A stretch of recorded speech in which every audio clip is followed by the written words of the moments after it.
TV.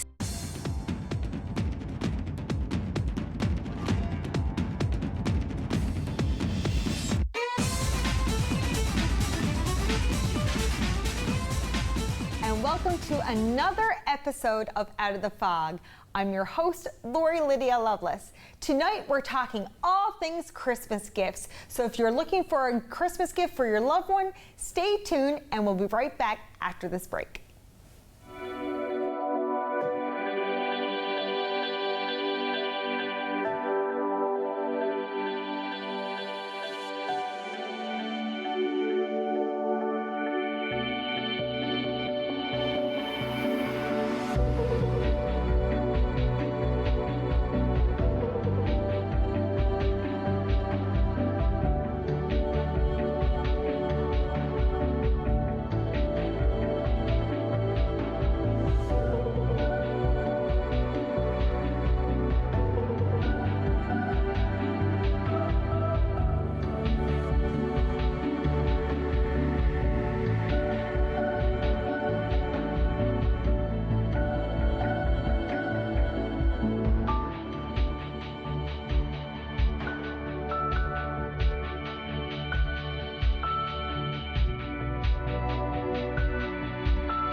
And welcome back. Today I have a very special friend with me. I have Ashliegh Matthews, who is an author, designer, and business owner.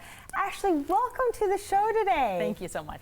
I'm so honored to have you here because we've actually met before. We have. And you know, knowing about your business and your designs and everything has been so influential to me. So, you know, for those who don't know you, tell us a little bit about yourself. Thank you so much. My name is Ashliegh. I have a textile business, so I make rucksacks, and I live in CBS, so I am a local maker too. Yeah, and so rucksacks is what you said. So yep. How did you come up with, you know, the branding and the design of these? So the name of the company was a very long debate that happened in my household over many, many days and weeks. I love that. It's a very family-oriented decision what it was going to be called. They are adjustable for size. So you roll the top portion of the rucksack down like this. So you got a lot of stuff in it. Yeah. You're up here. You got less, you roll the top part down. They all have two backpack straps on the back that are adjustable. They all have a front zipper pocket and they're all fully lined. Oh, wow. So every rucksack has the same design, has all those features. The differences then are the textiles I use to make each one. Gotcha. And because they're each made with the textiles I have on hand, and textiles can be seasonal, textile colors can be fashion-based, there's no two that are the same. They're always changing the combinations, and what I have in stock is always different, and no two have been made that are exactly the same. They're very unique that way. Wild. So that is like, so you do custom orders and things like that as well? Yep, I do some custom work. I don't do it at Christmas time because I like to sleep. Fair enough, yeah. A lot of times some sleep, Ashliegh. It's true. A lot of times the custom spots are purchased by people that have sentimental fabrics. Right. So people who have a baby carrier that they'd like to change into a rucksack when their baby doesn't need to be carried, or if they have sentimental blankets, you know, granddad's old shirts, those kind of things. Oh, I love that. Bits of fabric that maybe you're not using in the way that they were originally intended, or you'd like to see it a little bit more. A lot of times people will buy the custom spaces in order to have the upper portion, those kind of fabrics. Or people who just really want a really specific thing will do the custom work as well. But I only take on so many of those at a time because it takes up a lot of time. Of course. And so how long does it normally take for you to make one of these bags? I get that question a lot. I don't make them one at a time. I make them by color. Ooh. So just because I don't have to change the thread in my machine, and it's kind of in my headspace about what I'm doing at the time. So say if I was making blue, I may make 3 or 4 at a time. But even if I was to sort of break that out, it's still hours for each bag because I buy huge rolls of vinyl and huge rolls of fabric. It literally starts from the roll, and I cut them, I make the straps by hand. So even when I try to make it as streamlined as possible, it still takes a long time. I can imagine. I mean, the craftsmanship on these bags are absolutely beautiful. Thank you. So how do you come up with like the designs? I know that a lot of them are like Newfoundland or like something specific. So tell me about that. I'm a little bit sick of looking at puffins. Puffins are very popular. Yeah. But I'm kind of tired of looking at the little guys going through my sewing machine. I do pick things that are Newfoundland, but I also have a lot of designs that are gender neutral. I have a lot of designs that can be niche. I did a couple a while ago that had some paramedic symbols on them, so I try to have a really big variety of different combinations. I work with geometrics a lot. I really like geometric patterns, but I try to have a little bit of something that will be appealing to just about everybody, and it does change all the time with seasons, with what's popular, with colors that are popular, and literally with the seasons. So I'll have a lot more leaves and trees that will come out in the fall. It's always a different thing. And they make excellent Christmas presents. They do. Yes. They very much do. And I have to say, Ashliegh, you know, the premise about the idea of the design and getting into this business is a very influential story. So tell us a little bit about how you got started. Well, I started I've always been sewing. I've always been a sewist. But I have cancer, and I had a bilateral mastectomy. And after I had my mastectomy, I put on the crossbody bag that I used to wear all the time, and I took my kids for a hike, and when I got home I had a big blister on my chest. Oh, wow. So I have no sensation across my chest. I obviously couldn't wear a crossbody bag anymore. I needed something that had 2 straps, but I also didn't want to have a backpack that felt like I was going to school. There's nothing wrong with that. It's just not what I was doing. Yeah, it wasn't the style. Exactly. I want something a bit more, not fashionable, that's also not the right word. It just wasn't what I was looking for. So I made a 2-shoulder bag. It looked really different from this one, but it was the original concept. And I got so many compliments on it afterwards that I thought, I might as well try this, which was a very frightening and scary thing to start to do. But at that point, I guess I figured if I survived cancer, I might as well just see if I can sell some rucksacks. Amazing. So that's how it started. And then tweaks and changes here and there, obviously. I still have the original rucksack that I made. Oh, it right? It has sort of a place of honor at home on the wall because it was the first one, and it went to all the places, and it was the beginning of a business. That's amazing. And, you know, where can people buy your bags to? I go to a lot of local markets. I'm a St. John's Farmers Market vendor, though I'm not there every week. I do a lot of the really big Christmas markets. I have a website as well that can be purchased from. I deliver locally for free. So if you buy from my website, I'll drop it off at your door. But I do ship across Canada. I have Instagram, social media, all those regular things. But the other thing to note that's great for local people is that if you don't know which one you want, I can come to your door with 4 or 5 and you can pick which one you want and then decide after. So amazing. I'm super flexible. I'm not going to charge anybody. If I'm going to Costco and you're going to Costco, let's meet wherever it happens to be. You're so accommodating to your customers. I love that. I've met people at the library, at the drugstore, wherever. That's great. And you know, being a cancer survivor and, you know, going through that process, you know, you have been, and the first time I ever met you, I was so inspired by your story. And I'm going to tear up because it's just so inspirational, and so much that you wrote a book. I did. And so this is your new book that's otherwise grossly unremarkable. So Ashliegh, please tell us a little bit about the book and the title. The book is, I'm still processing the fact that the book exists, even though Breakwater published it over the summer. I had a notebook as I was going through cancer, and I would write down the names of medications and the side effects I could experience and thoughts and feelings and all the things. And afterwards, I wanted to have a record I could give to my kids because they were very young when I had cancer, and I wanted them to have a record of what I had gone through. So then, after I had written it, through lots of discussions with other cancer patients and friends even who had been with me as I was going through it, and they still didn't understand everything, my husband encouraged me to try and publish it because it could probably help at least one other person. So then through the process of sending it out and editing it and changing it, it now exists, which is beyond wild to me. And I've heard from a lot of cancer patients in active treatment and who have finished treatment that have, get emotional, felt like I have captured what they have experienced, which means everything to me. Exactly, and this is it. You are helping so many people. So, you know, how has the reception of your book been to other people that can relate to you? So far, everybody that I have spoken to has come back afterwards and said, most of them have had this particular part, you captured what it was like to be young, or to not be able to find a parking space, or to have to go pick up the medications that you know are going to make you sick. Some aspect has rang true, especially for every cancer patient I've spoken to, and it means the world to me. I know that a lot of my friends bought my book because I wrote a book, but when they come back afterwards and say, oh my gosh, it's so well written, it means a lot. It has been received very well. So when what's the chronological order or the time frame that you have in this book? Yeah. It starts at my diagnosis. It goes through all of the process of having a misdiagnosis, my treatment, my recovery, right to the very last pathology report that I received. And anybody who works in healthcare or has had cancer will recognize the title. It's a bit of an Easter egg. I was going to ask you about the title. I love the title, but I'm sure there is a story there. So can you elaborate a little bit on that? I'm not going to give it all away, but it is grossly unremarkable is a phrase that you hear a lot when you look at pathology reports in cancer. Oh, so if something is grossly unremarkable, it essentially means everything else, there's nothing of interest. So a lot of times, especially in the young cancer community, you hear people who have a scan or they're going for the results, they'll say to each other, like, you know, cross your fingers for grossly unremarkable, wish for grossly unremarkable, because that basically means it's fine. There's nothing that's interesting in your cells. And when you're talking about a medical procedure, you don't want interesting. You want boring in the pathology report. So that's where the title comes from. It's really fun to see people who do recognize the double meaning of it as well. It's usually people who work in healthcare or people who have had cancer.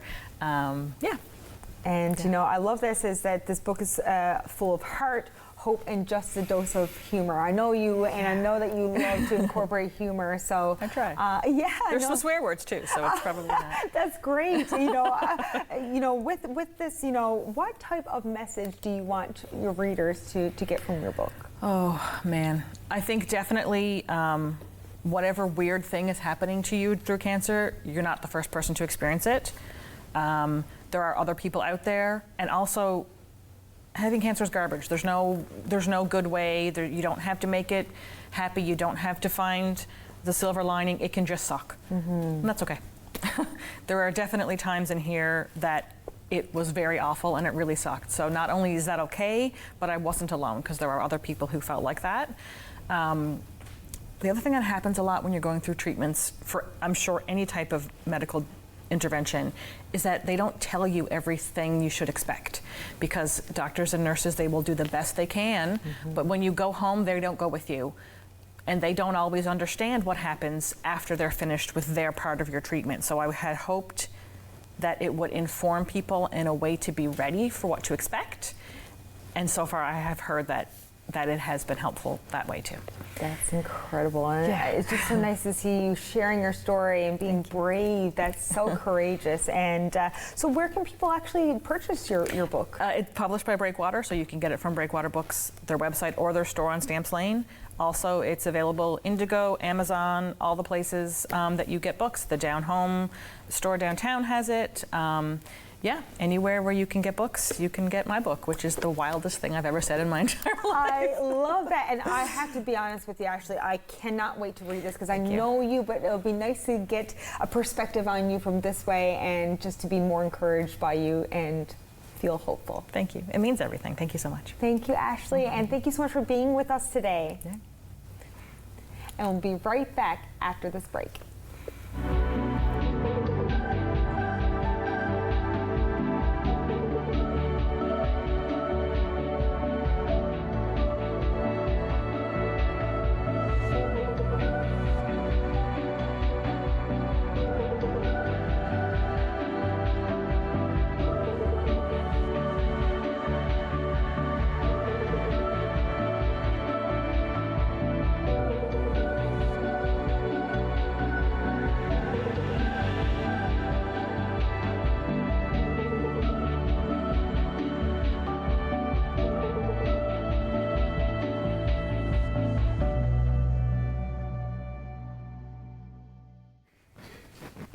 and welcome back. Today I have a very special guest with me, Nick Cranford with Flanker Press.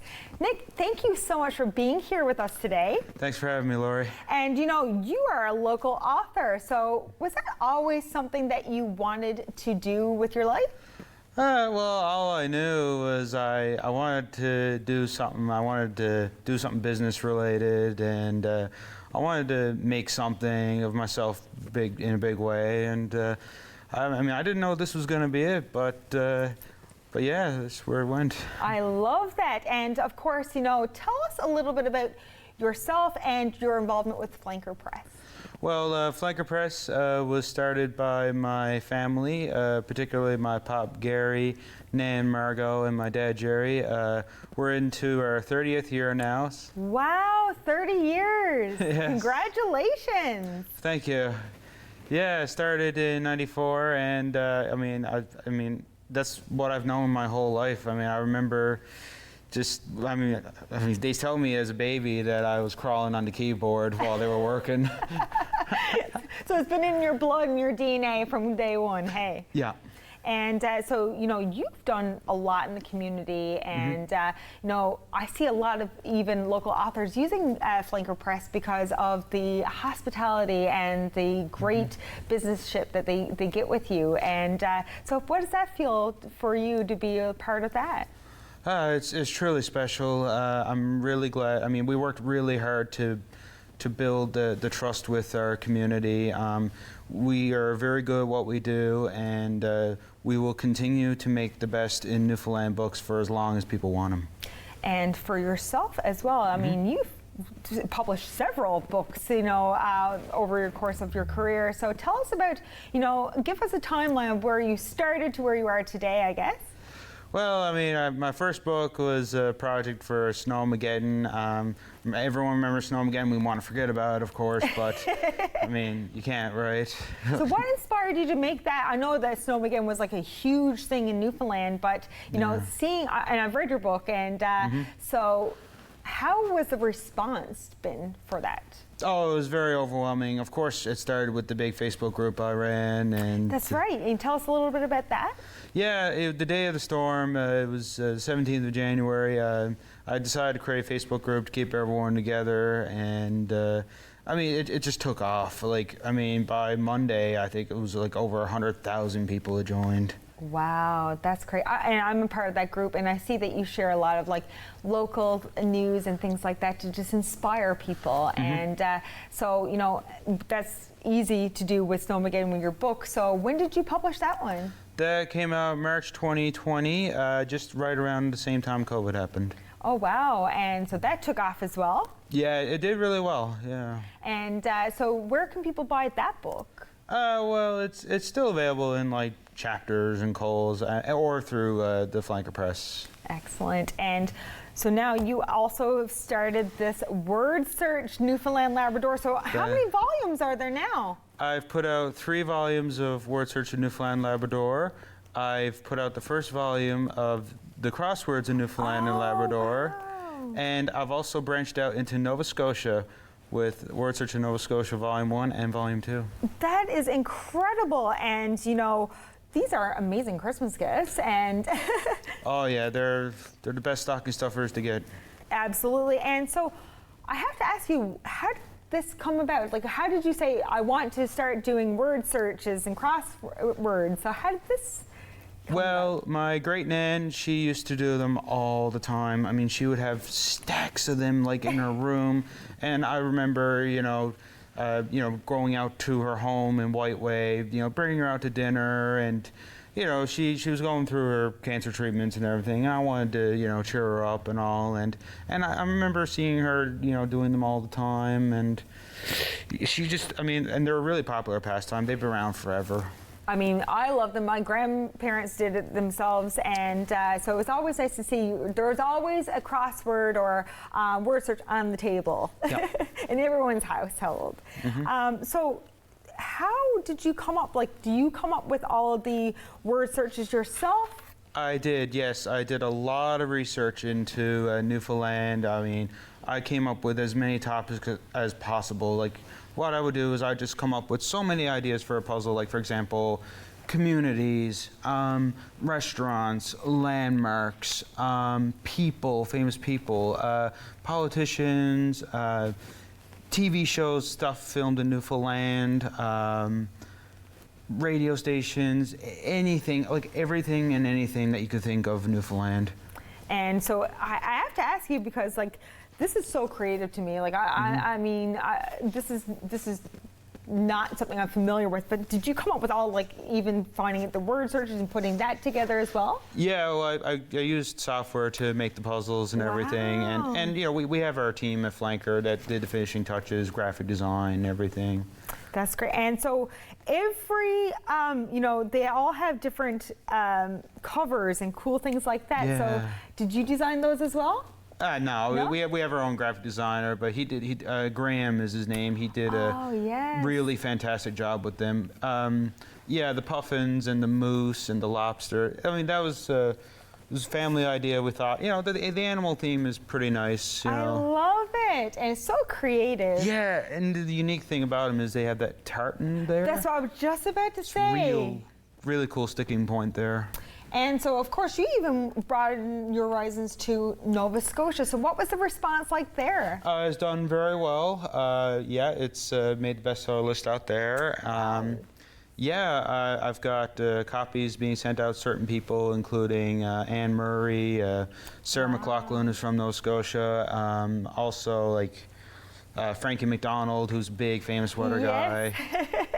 Yeah, and so it's done very well. And, you know, not only in Nova Scotia, but in Newfoundland, you see them everywhere. Everyone's always talking about them or taking their pictures. So you've had a lot of great publicity in regards to that. So tell us about some of the local celebrities from even Newfoundland to across Canada that have seen your book, and tell me a bit about that. Yeah, I've had lots of famous people. I mean, the book just markets itself, right? Yeah. I mean, I've had Eddie Shear, I've had Rick Mercer. Yeah, I did a post with Rick Mercer. It's like, you know, you've made it when, because he's in the famous Rick Newfoundland. Mercer is there taking pictures with your book. There you That's go. pretty impressive. Yeah. Yeah, and I've got Greg Roberts, you know, the Mary Brown's puzzle. Yes. And I also got Mark Hiscock, Shani Gannock. Trying to think. You also had Bubbles. Yes, because of course the Trailer Park Boys. I met the Trailer Park Boys when I was in Nova Scotia this past summer. I was shaking when I met them. I can imagine, because I'm a big fan too. So yes. So what was Bubbles like in person? He was in character. Oh yeah. And was he excited to see your book? Oh yeah. I think he's finally gonna teach Ricky how to get. That might help him get his high school once and for all. There you go, right? And you said, so this was inspired by your Nan, hey? Yes. And your love for your grandmother is, you know, you're very public about it, and I love that about your family. So what was her thoughts on Oh, she never got to see it. She passed away before it came it was out. done. Okay. Yeah. And so what's it like to keep her legacy? Oh, I mean, I know she'd be so proud. I dedicated the first word search to Nan right there. Oh, She that was is beautiful. she was proud. New Harbor, Buckins. Yeah, I mean, she's looking down right now. I mean, She's so proud. yes. And I love that you did this in her honor, more or less. And you know, and now you've become a successful entrepreneur, author, and you know, everything else in between. Yeah, I mean, I couldn't have imagined the response. I mean, in just 1 year, my books, they all 6 have sold well over 30,000 copies already. Wow, and that's incredible. So, and they're selling all over the world too. Oh yeah, people on Amazon, like people are getting them across the country, the States. Oh yeah, I mean, anyone who's from Newfoundland, tourists, people who are proud Newfoundlanders, or you come from away, they're gonna want it too. So what type of message do you want, you know, those who purchase your book to get, you know, with the culture that you incorporate and keeping Newfoundland traditions and everything alive? Well, every single word in those books has a special meaning, right? I mean, we're all a part of this province, this place we call home. I'm really glad that I got to play a part in that, in bringing Newfoundland to the world. I think everyone should see this place. Nova Scotia. I mean, I'm bringing the country together one puzzle at a time. Agreed. And so you've gone to Newfoundland, you've gone to Nova Scotia. Are you abroading, going other provinces as well? That's what I intend on doing, and I am going beyond. Oh, wow, that's incredible. So are you currently working on anything new at the moment, or anything through the pipeline? Yeah, there's plenty. Don't worry. And you never know. I might make a Taylor Swift one. You never know. Oh, I would love that. And of course, is there a chance that in your next one, you know, I might be in there, or some of the Rogers fans might be in there? We'll see. I mean, I'll see what I can do. Of course. And so people can purchase these online and at Flanker Press as well. Is that right? Yes, you can get them on Amazon, Flanker Press. They're at Costco, Chapters, Kohl's. I just got them into the Great Canadian Dollar Store.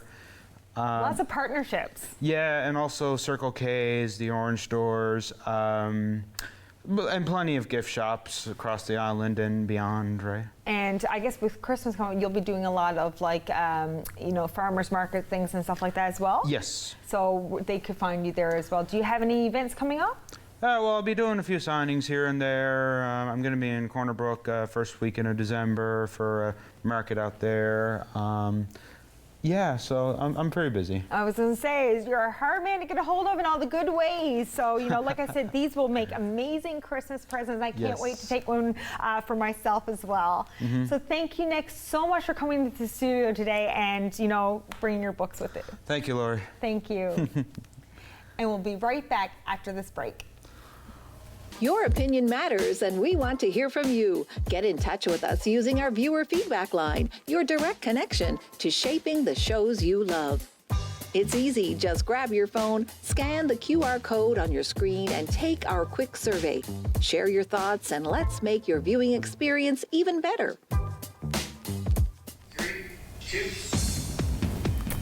Thank you so much for tuning in to tonight's episode. I would like to thank our guest, Ashliegh Matthews, who is the author of The Otherwise Grossly Unremarkable, and she's the designer of the Ramble bags, and of course to Nick Cranford with Flanker Press with his amazing word search of Newfoundland Labrador volumes. If you're looking for a great present, you can purchase those online. Until next time, much love.